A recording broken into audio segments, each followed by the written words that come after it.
Live. Welcome, everybody. Good morning. Good morning, everyone. How we doing? Good. How are you doing today, Chad? I'm good. I'm good. Yeah, I'm enjoying the extra hour of sleep, but I'm not enjoying how it gets dark so early. Right. I don't like that at all. It's getting dark at like 5:30 here, which is really unpleasant, to be Yeah, honest with you. Yeah, it I mean, does. It makes you tired and want to go to bed by like 7:38. You're like, it's pitch black. You're like, I should yeah. be going to bed, and it's so early. Yeah, and I like to take a walk before the sun sets. I typically like to eat before the sun sets. So it's like moving everything up a little bit, like where I have to do all that starting on like 4 o'clock. Oh, So yeah, it's just really messing me up. And I'm really wondering why this is a thing. Like, is it because farmers or something back in the day needed an extra hour to wake up early? I don't know why we still do it. I don't get it either, but it is painful, especially like you said, you want to eat and walk before it gets dark, and at 5 o'clock, Yeah, pretty hard. yeah. I know Arizona like does not have that law, and I think California is voting on it. They may, I don't know. We'll see. But I think it should be like, abolished everywhere. I completely agree. So yeah. Well, Speaking cool, of cool. voting, did you vote yesterday? Actually, okay, terribly. I did not. I'm not get a chance to vote. I know you put up a Facebook thing. You're like, got to do it, and yeah, unfortunately to register, and Oh, it was like it was too late. So yeah, I know. I apologize. You put me on the spot, but I I'm couldn't lie. sorry. I'm sorry. It's all right. It's all right. It's all right. Next time. Now, Next now time. you're Yeah, I'm assuming you voted. I did. Because Yeah, the last time, same thing. I didn't register, and so I was like, okay, I have to do my part this time. I did my yeah. homework. I read up on all the measures. I read up on all the people, so I was prepared this time. So Awesome. I learned from Awesome. the last time as well. Good for you. I did vote last time, just not this time. Okay, But I will next time. all right. Awesome. Well, today I wanted to talk about the truth about supplements.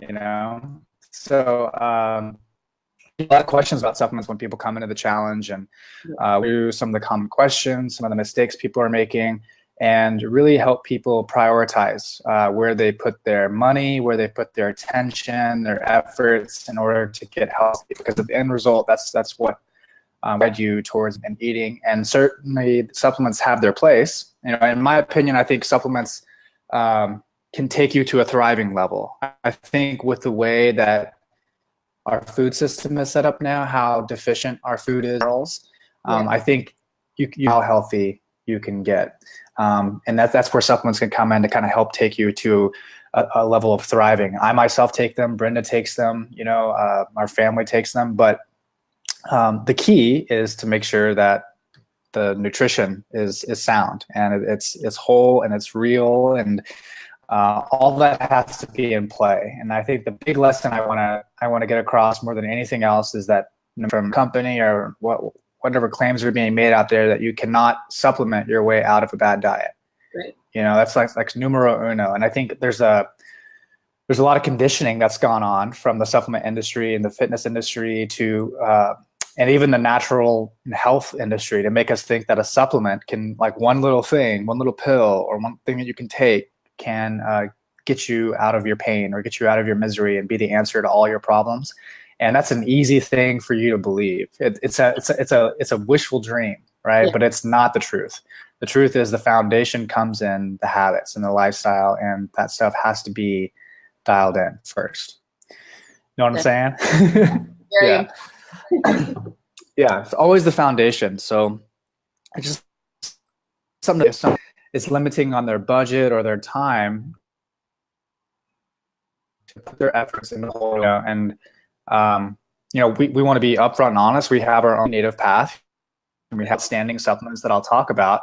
But if it comes down to you choosing one of those supplements over whole real food, then please choose whole real food, because you will not get the benefit of that supplement if you're eating processed and refined food and toxic fats and lots of sugar. Like, you won't even begin to absorb that supplement and really get the benefit of what it has to offer. So remember, the foundation of health comes down to the integrity of your gut lining, the health of your gut, how well you're absorbing food and vitamins and minerals, how well you're eliminating toxins, the level of systemic inflammation in your body. We want that really low.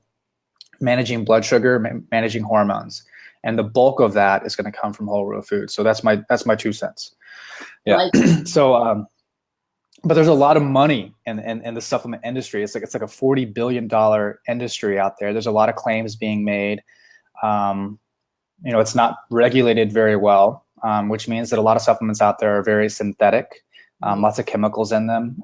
You can look on the back of bottles and it looks really good. You'll see 200% of vitamin A and 800% of vitamin C. And it looks all like I've got everything I need in this supplement, right? But the problem with most of them is that they're synthetic and they're not bioavailable to your body. You don't absorb them very well. And you're kind of, in many cases, throwing your money away. So in general, what you're looking for are whole real food supplements, supplement from real whole food of some sort. That way it's more bioavailable to you, you absorb it, and you can really reap the benefits of it. So that's kind of the 2 cents I wanted to say about that. Some of the common mistakes that I see people making are not only are they taking synthetic vitamins, but for instance, calcium supplementation is one of I think the biggest mistakes. And I wanted to bring this up because we have a lot of women in here, and many of them are worried about bone density, and for good reasons. I talk a lot about how as we age and our likelihood to fall and break a bone or a hip or something like that, or develop osteoporosis increases. And the belief there is that if we just take calcium, our bones will be stronger and we'll be less likely to break them, and then we're good, right? But it's important to keep in mind that in the US, we supplement with more calcium than any other country in the world, and we have the highest rates of osteoporosis, right? So something's not working there. And if you look into the physiology of what's actually happening there, when we supplement with calcium, we do form more bone. That's true. But what happens is the bone matrix is not forming in its original way, in the way it does naturally. So it's kind of like putting a crutch on something, like a Band-Aid, and it doesn't really contribute to good quality bone density that's going to not break when we have something, or it's not going to contribute to preventing us from having osteoporosis, right? So, and the same goes with drinking milk. That's another belief that people have. If I just drink milk, my bones will get stronger. And that's not the case either. We're drinking the most conventional processed dairy and having the highest rates of osteoporosis as well. So what we really want are stronger bones, right? And the formula for stronger bones is not just calcium. It's also a balance with calcium and magnesium. And you can get a lot of magnesium from the foods that you eat. Like leafy greens are a great source. You can also supplement with magnesium, which is something I recommend.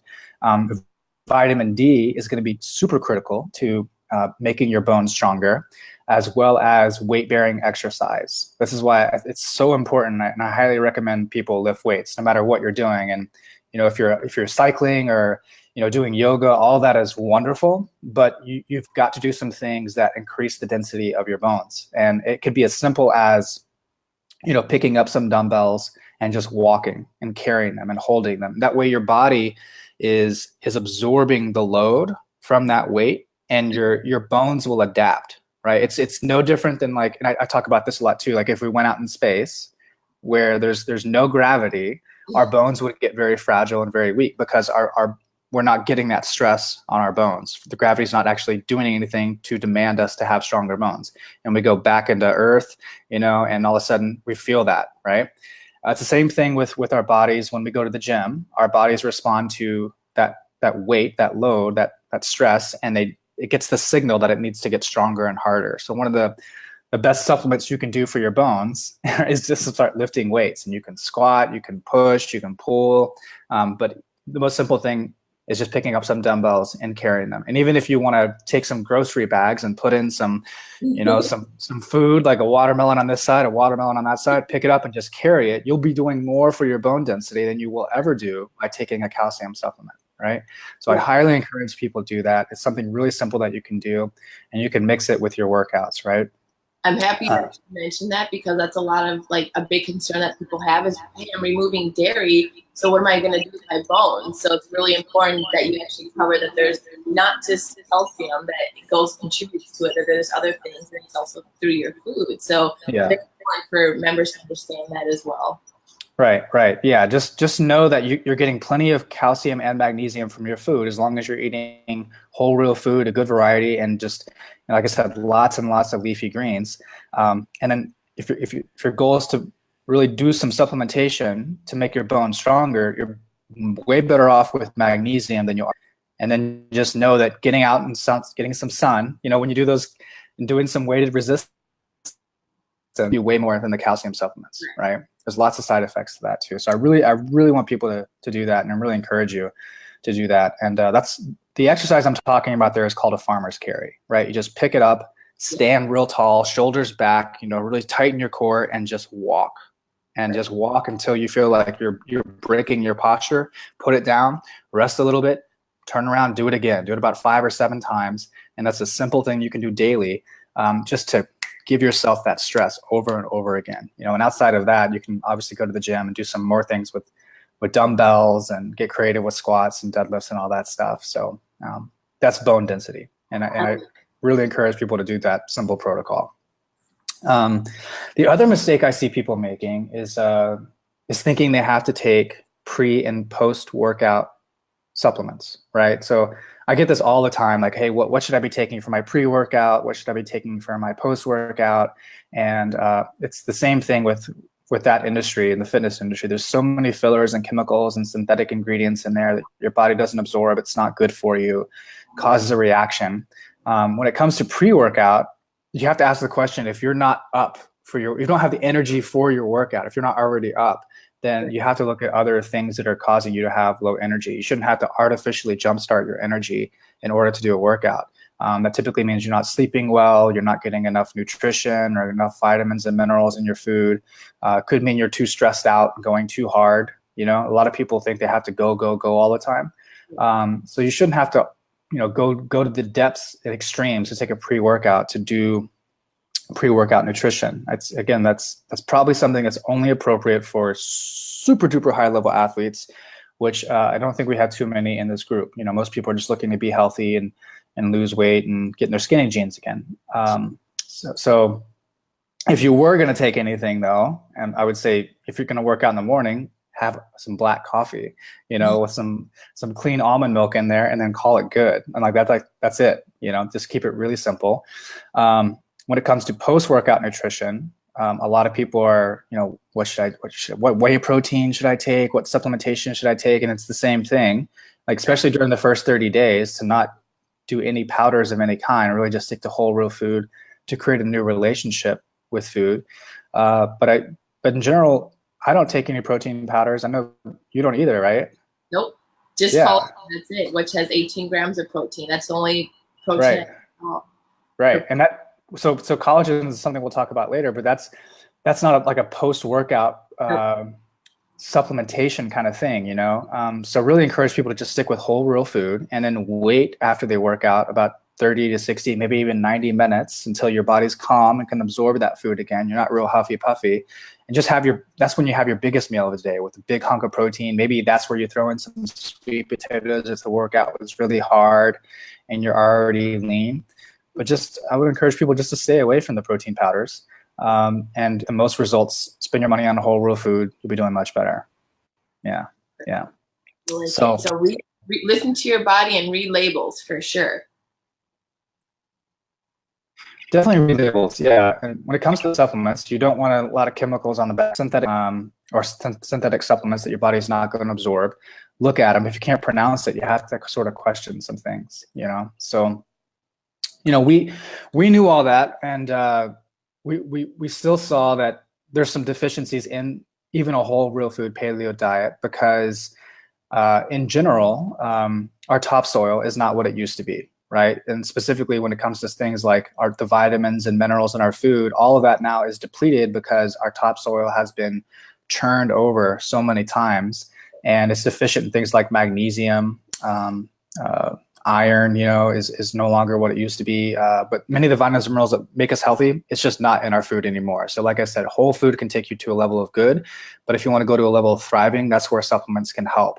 And we have 5 specific supplements that we do. I use them myself. Brenda and I help formulate these supplements and source them ourselves.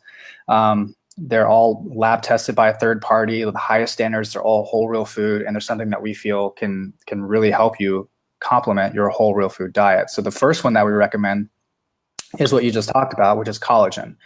So collagen is something that it was very much part of our ancestors' diet. They would get it typically in 2 ways. One is that they would eat all parts of the animal, like nose to tail.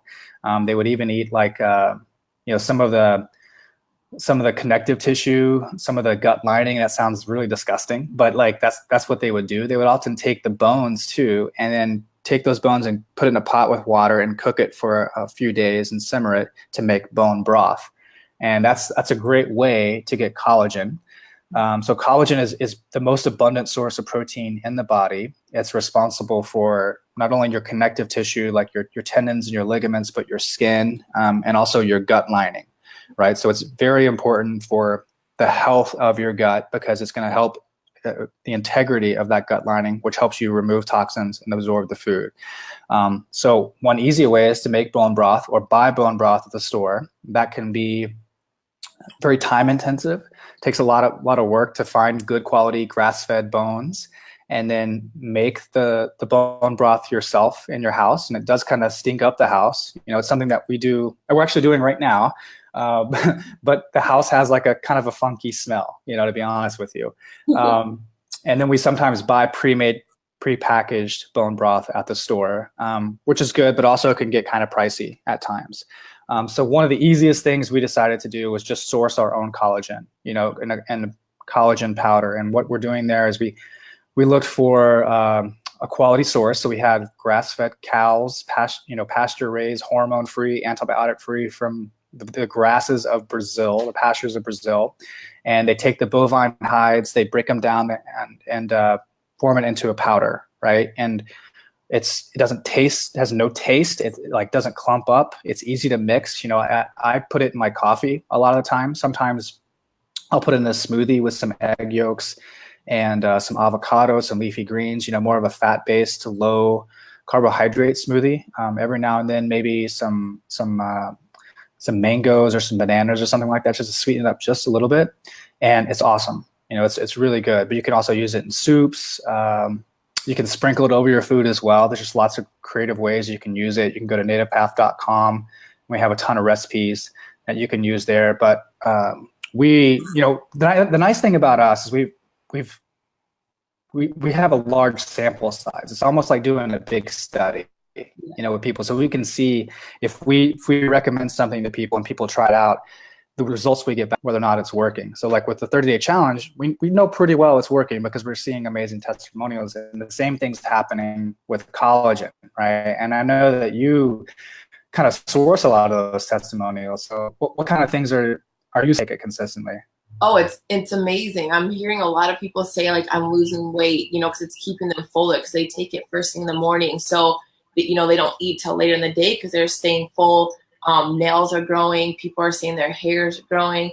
And then it's amazing too, because a lot of people have been undergoing like cancer treatment or they have scars that their doctors have prescribed everything and nothing's helped them. And through collagen, they've seen their scarring disappear, or they've seen their energy come back through, going through chemotherapy and stuff like that. So it's honestly pretty amazing because I've been, sending out emails when I see positive things about our collagen. I've been asking people to leave reviews, and it's really powerful to see people actually message me back and let me know how the collagen has like changed their life and how they can't imagine a day without it. That they take it, they give it to their family members, their husband, their wives, their kids, because it's something that they love that's changed them for the better. Yeah, that's awesome. Yeah, I love hearing that. And that made me feel really good about it once I started to see all those testimonials come in, that we were really making the right decision. So that's really cool to hear. Yeah, hair, skin, nails, teeth, all kinds of things. People feeling younger, looking younger. I know a lot of people are getting compliments and things like that. So that's really, really cool. So too, I was hearing a lot of things about skin. And so a lot of people say that they'll go to their facial person and their person will tell them, oh my God, what have you been doing to your skin? Like it's looking brighter, the wrinkles are going away. So everybody experiences different benefits, but it's pretty amazing to hear different people say like, hey, I went and got my hair cut and my, hairstylist said my hair is growing longer, it's thick hair. So yeah. Yeah, that's awesome. I love hearing that. And there's a lot of collagen supplements out there. It's important to know that what you're looking for is something that's grass-fed, hormone-free, antibiotic-free, and it just says collagen on the back of it. There's nothing added. And you'll if you look into it a little more, you'll see that a lot of collagen that people are sourcing out there is coming from like China, from cows grown in a corral. They're fed lots of bad food and given a lot of antibiotics and hormones, and then oftentimes they'll do a lot of things to the collagen to make it taste good, like put in some sugar or some artificial sweeteners. So please, whether you get it from us or somebody else, just look for grass-fed collagen. Keep it super simple, and that way you're getting good results. So that's collagen. That's something we feel like everybody should be taking. Another one is native nutrients. So this is our green powder, and it has 21 of the most nutrient dense foods out there that you can find. And I look at native nutrients as like a better multivitamin. People are asking what multivitamin should I take? And like almost all multivitamins out there are filled with chemicals and synthetic crap. It's just not good. So I would highly suggest people stop taking that and start taking something like native nutrients on a daily basis. I take it everywhere when I travel. Like if I go into town for the day, or if I'm traveling on a trip, I always make sure I take it. That way I know I'm getting enough vitamins and minerals. It's really easy. It's kind of has a spearmint kind of taste. You can just mix it with water. It's not clumpy. You can also put it in your smoothies with the collagen. That's another great way to do it. And that way you just ensure that you're getting your good baseline level of vitamins and minerals. So highly recommend that. We also recommend a good quality probiotic. So we talk a lot about gut health and how that's important for your immune system. And a lot of the neurotransmitters that make you happy, like dopamine, serotonin, are all produced in the gut. But the issue is that most of us have really poor gut health and a lot of bad bacteria that's been being grown in the intestinal lining. And it's because we've been eating so much sugar, right? And that bad bacteria feeds off that sugar. So in the 30 days, and this is like why a probiotic is a perfect complement to the 30-day challenge, but during the 30 days, specifically the first 2 weeks, a lot of that bad bacteria is dying off once we transition to using more fat as fuel and less sugar. And right around that 2-week mark is the perfect time to start taking a good quality probiotic, right? And that's going to help repopulate the gut and build up the health and microbiome so that you do start absorbing your food better and you build up that immune system. So what makes ours unique is that it has 50 billion CFUs, and it has 9 different strands that are specific to doing things like improving your mood, boosting your metabolism, getting rid of any toxins in the body. So it's a super high quality probiotic at a very affordable price. So highly recommend that. And then turmeric. So turmeric is the way I look at turmeric as like a better alternative to the over-counter pain relievers. So like the NSAIDs, I'm not going to name any specific names, but many of those NSAIDs are very toxic to the gut lining, right? So they too can weaken the structure of that gut lining, which allows toxins and foreign proteins to get into the bloodstream, which then sets off inflammation, which then causes more pain, right? And then we just keep taking NSAIDs so we feel less pain. But the reason why we get caught in that cycle, we're feeling more pain because of the level of inflammation, which is sometimes caused by the NSAIDs. So I would highly suggest everybody stop taking that, right? Those NSAIDs, and start taking something like turmeric. So turmeric is an ancient, yellow spice, been used for thousands and thousands of years. The main thing it's doing is decreasing inflammation, right? And what you're looking for when you take turmeric is something that's organic, that's good quality source, and also something that has a black pepper extract called bioperine. And that helps you absorb the actual turmeric that you take in, because it binds with the turmeric and it's able to get into your cells much, much easier. So turmeric is great. And the last supplement that we offer is krill oil. So krill oil is in our opinion, a better option than fish oil. So most people know about fish oil and the importance of taking omega-3s, but the big problem is that the fish oil nowadays is not what it used to be because of the pollution that's going on in the oceans, right? So often when you're taking regular fish oil, you're also taking a lot of those toxins, high levels of mercury. You know, we've had that nuclear Fukushima spill that really dipped into the ocean. So we don't feel comfortable about that anymore. We used to sell fish oil, but we don't now. But we do feel comfortable about is krill. So krill is like in the most pristine waters of the Antarctic Ocean. It also has astaxanthin. It's an antioxidant. It's shown to be more absorbable than fish oil in terms of the omega-3s that you're actually getting, and helps fight off free radicals. And it's a much better option than fish oil. And then those omega-3s are going to help reduce your risk for heart disease, really improve your brain, your mood, your cognition, and also reduce inflammation. So you have less pain, basically. So those are the 5 kind of core things that we recommend with Native Path.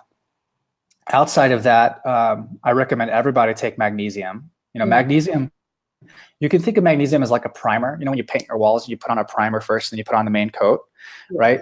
You put on the primer to help absorb the main coat, right? So magnesium in many ways is like that. It's like a primer that helps you absorb your vitamins in your food a lot better. It's also helpful for bone density, like I mentioned earlier, and it's also super awesome for sleep.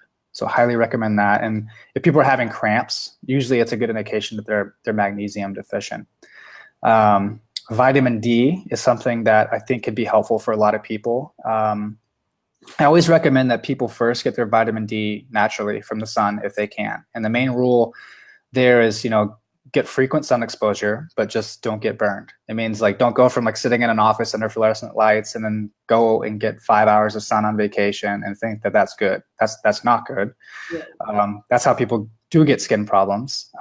But try to be more consistent with your sun exposure and then decrease the length. So you're just getting touches more frequently. An easy thing to do when you go out for walks is just to wear like a sports bra or something like that and expose your skin. Guys can go shirtless if they want. That's a great way to get consistent sun. And the darker your pigmentation on your skin is, typically the more sun that you're going to need, right? So if you're going to supplement with vitamin D, I think it's always a good idea to get your vitamin D levels checked. And then, so depending on that, how much vitamin D you take could vary. It could be anywhere from 2,000 IUs to maybe 8,000 IUs of vitamin D a day, depending on your current levels and your skin pigmentation. So vitamin D is really good. And the last one that I typically recommend for people is our digestive enzymes, right? So digestive enzymes are going to help you break down your food, specifically the protein and the fat. And what I'm finding is that most people have a hard time breaking down protein and fat because they're not naturally producing enough hydrochloric acid and digestive enzymes to break down their food because they're coming from a place of a standard American diet where they're eating easily digestible refined carbohydrates, and their throat and their mouth is adapted in a negative way. So when people are eating more of a whole real food paleo type diet that we're recommending, they often need a little assistance. So every time you eat a food with protein and fat, about halfway through the meal, you can take a couple digestive enzymes, sip down a little bit of water, not a lot, and then go back to eating your food. And that's going to help you break down your food and absorb it a lot better. So an easy brand that I recommend is Now Food Super Enzymes. You can find that on Amazon. It's super cheap. They last a super long time. And that's a good way to kind of improve the digestion around your health. Awesome. Yeah. Now, a question that always comes up regarding our supplements is, when's the best time of day to take them, and how should you take them? So I take all of them at the beginning of the day. I take the collagen in my coffee. I take the krill oil, probiotic, and turmeric with a big glass of water with some lemon juice and some salt in there. And the native nutrients I like to have later on in the day. That's something that like maybe around like 2 o'clock, 3 o'clock in the afternoon is when I like to take it. But you could also have it in the morning. I just don't, because like I feel like it's I have to drink like so much water to get all that down. So I kind of spread it out. So you could do it in the morning, you could do it in the afternoon, but the krill, the probiotic, and the turmeric, I suggest taking all those at the beginning of the day. And you don't necessarily have to eat them with food either. You'll be fine eating them on an empty stomach, but with food is fine as well. So I wouldn't worry too much about that. Wonderful. Do you know what I noticed since I switched from fish oil to the krill is I don't have fish burps anymore. Because I used to Right. think that about taking fish pills is I would always get fish burps throughout the day. And now I'm like, thank God I don't have that because that was not a pleasant thing to have. Yeah, yeah. That's one of the biggest pros to krill oil too, over fish oil. So yeah, Good. Well, definitely. we had a question pop up from one of our members. How do you avoid having some nice homemade pasta once in a while? Well, I never made homemade pasta. Yeah, so for me it's easy. But if you're just like boiling it, I mean, I think there's different options, for those who don't know, most of them know, but like we don't recommend you eat pasta, either gluten-free or regular gluten. It's not a nutrient-dense food. It can be irritating to your gut. And it's not in line with what we're trying to do there during these 30 days. But I get it. Like having like maybe some tomato sauce on something that like you can put on a fork and just put it in your mouth is really great. I think one substitute that works really well for a lot of people is taking the what is it, zucchini in the spiralizer, and Yeah. then making zucchini noodles. Yeah. So that's a great option. You can just you can find a spiralizer probably on Amazon. It's really simple. Like you just kind of poke it in, stir it, and then it comes out with these nice little noodles, and you can put your tomato sauce, your meat sauce on top of that. So that would be my best suggestion. What do you think, Rachel? You got anything else? Too is just veggies because you just miss the Yeah. feeling of wrapping your fork around something and chewing it. And so that's what a lot of people miss when they don't have pasta. So, but now when you realize the effect that pasta, you actually eat it and how it makes your stomach feel, you feel full and it just like makes you feel bloated. Now I'm like, I don't even want that feeling. So the idea that I'm eating something I'm enjoying that's gonna make my body feel good is worth the idea of going for zoodles or any veggie noodle is so much better than doing homemade pasta. For me, I don't miss it anymore. Just as long as I have that motion of eating something I can wrap around my fork and chew with my pasta. So. Yeah. Typically a question like that comes from someone who's just getting started. So there's lots of foods that they habitually eat, and they're wondering how to make this work. And what we typically say is just hang in there, because after a while you won't want those old foods anymore. They won't have the appeal to you as they used to. And it's another reason why we encourage you to just really make an effort to try out new foods. Create a new relationship with food. Like try these zoodles and see how you like them. You might like them even better. And things like pizza or something like that. Like you can make a paleo pizza after the 30 days, and you can have a better, healthier pizza than say ordering something from the pizza store down the street. So yeah, I mean, the foods that you're typically missing, there's something that you like better that makes you feel better out there, and just hang in there and give that a shot. Really be creative and try new things. Perfect. Which is also one of the questions that a member posted, Claudia. She goes, I'm struggling to stay paleo. What suggestions can you give me to start fresh and stay in course? I haven't had any soda, pasta, rice, or bread for months, but will eat an entire bag of plantain chips and half a thing of macadamia nuts. I feel you. Yeah. Well, first off, congratulations on not having those old foods for a while. And this is a good area of exploration, because this is where people, I'm eating paleo foods, but I'm just not getting the results I want, because maybe plantain chips are paleo, macadamia nuts are paleo. I ate paleo. Why didn't I get the results I want?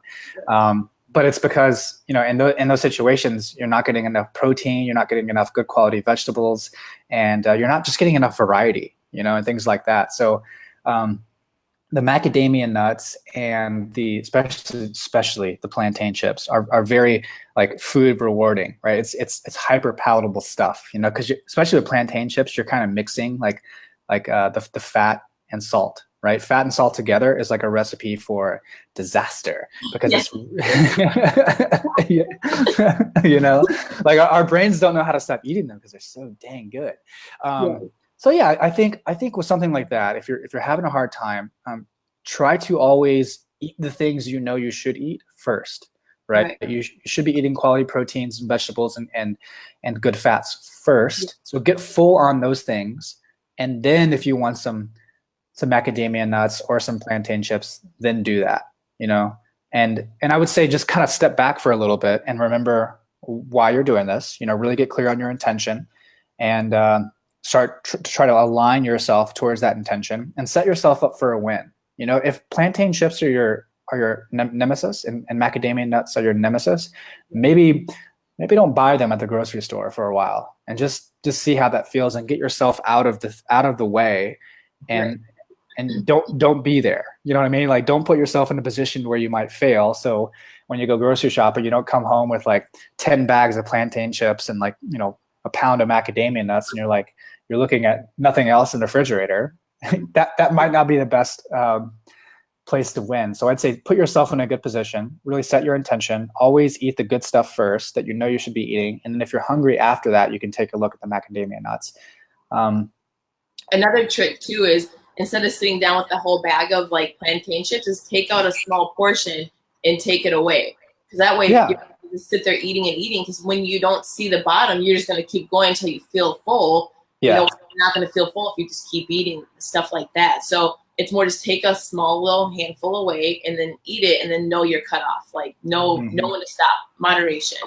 Yep. And I say like eating can be very like reactive, like emotional. You know, so if there's stress going on specifically with those types of foods, that's when I see a lot of people just go into town. You know, if they're worried about like their work or relationships or anything like that popping up, it's also a way for us to comfort ourselves in times of stress. So just be mindful of that and look for other ways to kind of manage that stress. Maybe do some journaling, or sitting in silence, or going walking in nature, or having a conversation or something like that. But oftentimes I notice that there's a lot of stress underlying, that people are using food as comfort, and those are the type of foods that we go to. We don't typically go to like a salad for comfort food, or chicken breast. That's not doing it. We want to go to town. Right. Yeah. So that's our advice on that. Hopefully that helps a little bit. But I mean, you've already come a long way by not eating those old foods. So congratulations. Yeah. Exactly. And another thing is too, sometimes we're just thirsty. You know what I do? If I want a snack, is I'll just make a nice cup of herbal tea or something. That's satisfying as well. Just having something warm and soothing. It's, you don't feel like you have to eat things because you're filling up on, chamomile tea or some kind of herbal tea is also nice. Yeah, for sure. We had another question pop up. What are exercise recovery foods?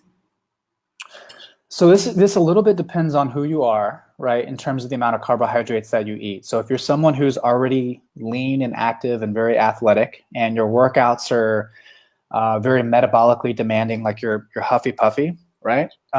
Some good sources of carbohydrates after your workout would be like yams, sweet potatoes, plantains are good. Like winter squashes are really good. Acorn squash, butternut squash are all great sources. I don't even have problems if people are lean and active with like white rice. That's an easy thing to do. And then pair that with a good quality protein, so it doesn't have to look much different than, your dinner in terms of what you eat for protein. It could be chicken breast or turkey or eggs or beef, anything like bison, whatever. But after your workout, that's a good time to have your biggest meal of the day, about 2 hours to 90 minutes after. And like I said, if it was real metabolically demanding, then try to pair it with something starchy, like one of those winter squashes or something like that. If the workout was just lifting and you weren't moving around too hard, or like you're just doing some yoga but not really doing anything that depletes your glycogen levels, then just a regular meal with lots of veggies will be just fine. Perfect. Great. Yeah. We also had one person comment, spaghetti squash. When we were talking about pasta, I couldn't believe I forgot about that. Spaghetti, delicious. Spaghetti squash is great. I know. I was thinking zoodles, and I totally forgot about spaghetti squash. Yeah, and that's super easy to make too. You just cut it in half, put it on a baking sheet, or with a little bit of water at the bottom. Put it in the oven. I forget what we bake it at, but maybe like 300 or something for like 30 minutes. I don't know. I'm not sure. You have to look that up. I'm not sure what we bake it at. But then it's really easy. You just take a knife, put out the seeds, and you have like your spaghetti squash already made. So good. I love it. It's so fun too when you can take the fork and it just strings itself into little noodles. Yeah, it's great. All right. One more question from Ofra is, how do you melt away cysts for the body, and if you can talk about gallstones? Yeah, so there's a lot of different cysts out there, so I'm not sure what type of cyst she has. But in general, I will say that cyst problems typically come from problems with the gut. So remember, we talk about how the skin is just like your gut turned inside out. So that's a good indication that there's something going on with the gut. And I would look into the diet first, making sure you're eating whole, good quality foods. But to fix the cyst, I would also consult with either a doctor or a functional medicine doctor. Acupuncturists are often very helpful in doing this. I actually went to go see a functional medicine doctor yesterday. He's a good friend of mine, and asked him about what he does for cysts. And you've probably seen some YouTube videos where they do a little incision there and they kind of move out a lot of stuff, and it's like the grossest thing in the world, but you can't help but keep watching. Yes. Right. Yeah. So that's one option I think that would definitely help. In many of these cases, like something manual like that is often needed. But castor oil packs are very helpful. You can find castor oil online. You can get a pack as well. You can put some hot water, mix it in there. That's a great thing to kind of damper down the cyst. Some regular consumption of apple cider vinegar is also really good. The potassium in there is going to help fight off that cyst very well. But other than that, I would say, consult a functional medicine doctor and really work on cleaning out your gut. So no grains, no legumes, no dairy, lots of water, good whole food supplements, take a probiotic, take collagen. Those are all things I would highly recommend. Wonderful. Yeah.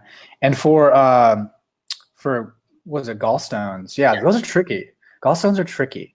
And for those kind of unfamiliar with it, the primary role of the gallbladder is to really collect bile from the liver, right?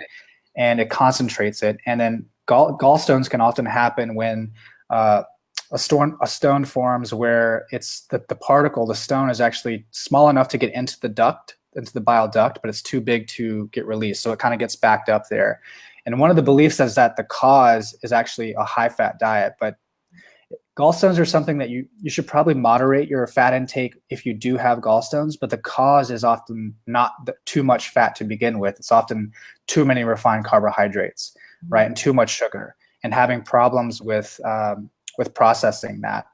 And the other issue is high estrogen levels, and this often occurs in the women. It's also a reason why many women on birth control are experiencing gallstones, and people who are dealing with obesity and have cholesterol problems can also be a good indication. So some things I would recommend is definitely shifting the amount of fats that you eat, for sure. So it's not so much stress in the gallbladder, and then moving towards more short chain or medium chain triglycerides. So like coconut oil and MCT oil would be better than more of the longer chain saturated fats coming from like animal meats, butter, things like that. You can, if you're going to eat meats, try to eat more lean meats, and then cook in more things like monounsaturated fats, like avocado oil would be pretty good, and olive oil at low heats, coconut oil would be fine. And then, just keep going with it. Some other things that you can do, I took some notes here earlier, lots of fibrous green vegetables would be very helpful. Turmeric is also very good, and blueberries and chocolate. So chocolate would be another thing that can help you fix the gallstones as well. So just some options for you. Wonderful. And that concludes all the questions from today. Awesome, guys. Well, thank you for watching. And if you have any questions, feel free to leave them here. We always try to answer them throughout the day. But thank you guys so much for watching and being. Yes. Thank you so much. We learned so much, and we'll see you guys next week. Have a great week. All right, guys. Bye-bye.